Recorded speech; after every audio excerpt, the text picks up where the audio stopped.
Hello everybody, this is Peter Barron with the Grandad at Large column from May the 9th 2019, A Pane in the Glass. Weeks after the Battle of Wills began, my wife has declared victory in her long-running war with the squirrel. However, I'll let you judge whether it's something worth celebrating or nothing more than a hollow victory. Just to recap, my wife of 31 years has become obsessed in recent weeks with a squirrel that lives in a tree at the back of our garden and is forever mounting daring raids on the nuts and fat balls she lovingly hangs in her bird feeders. Whenever she sees the acrobatic Mr. Squirrel hanging on the feeders or even skipping towards them, she launches into a furious assault, making a guttural noise that I've previously likened to childbirth, before chasing him across the garden, often in her dressing gown.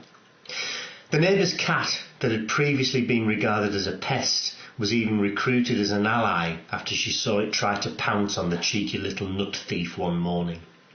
But by using his athleticism and ingenuity, Mr. Squirrel has always managed to dodge the guard cat and to overcome various other obstacles that have been placed in his way. Until now, that is. The other day, I found my wife sitting at the dining room table, rubbing her hands with glee and cackling like a Bond villain. "Ha ha! You're not so clever now, are you?" she was shouting. The 3 bird feeders had been brought in from the garden and positioned on the kitchen floor inside the back door, with Mr. Squirrel peering through the glass from the outside. I swear he was wearing a frown, as if his little brain was trying to work out how he was going to break in. "Look, he knows he can't get to them. I've beaten him," she told me with another cackle. To me, however, it was merely evidence of how desperate the mother of my 4 children has become. She'd convinced herself that she'd outwitted a squirrel by bringing the bird feeders inside the house behind a reinforced barrier of double glazing. I felt compelled to point out the fundamental flaw in her strategy. Don't you realise, if the squirrel can't get to the nuts, neither can the birds? I asked hesitantly. She paused for a few seconds as she considered her position, then replied, "I don't care. It's enough just to see the frustration on his face."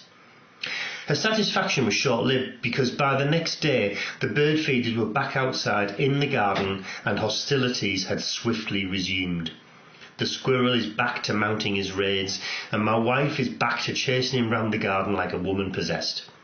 It's anyone's guess where the battle goes from here, but I wouldn't be surprised if, like President Trump, she has plans to build a big, beautiful wall. The things they say.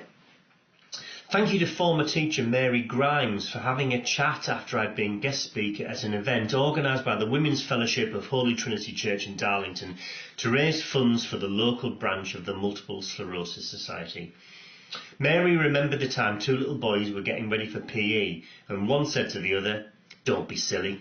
Don't call it your willy. Call it by its proper name, your peanut."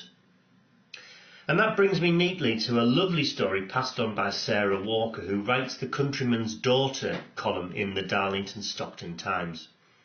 Sarah was settling down to watch a film at the cinema with her children.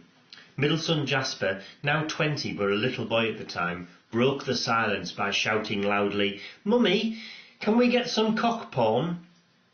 It wasn't that kind of film, honest.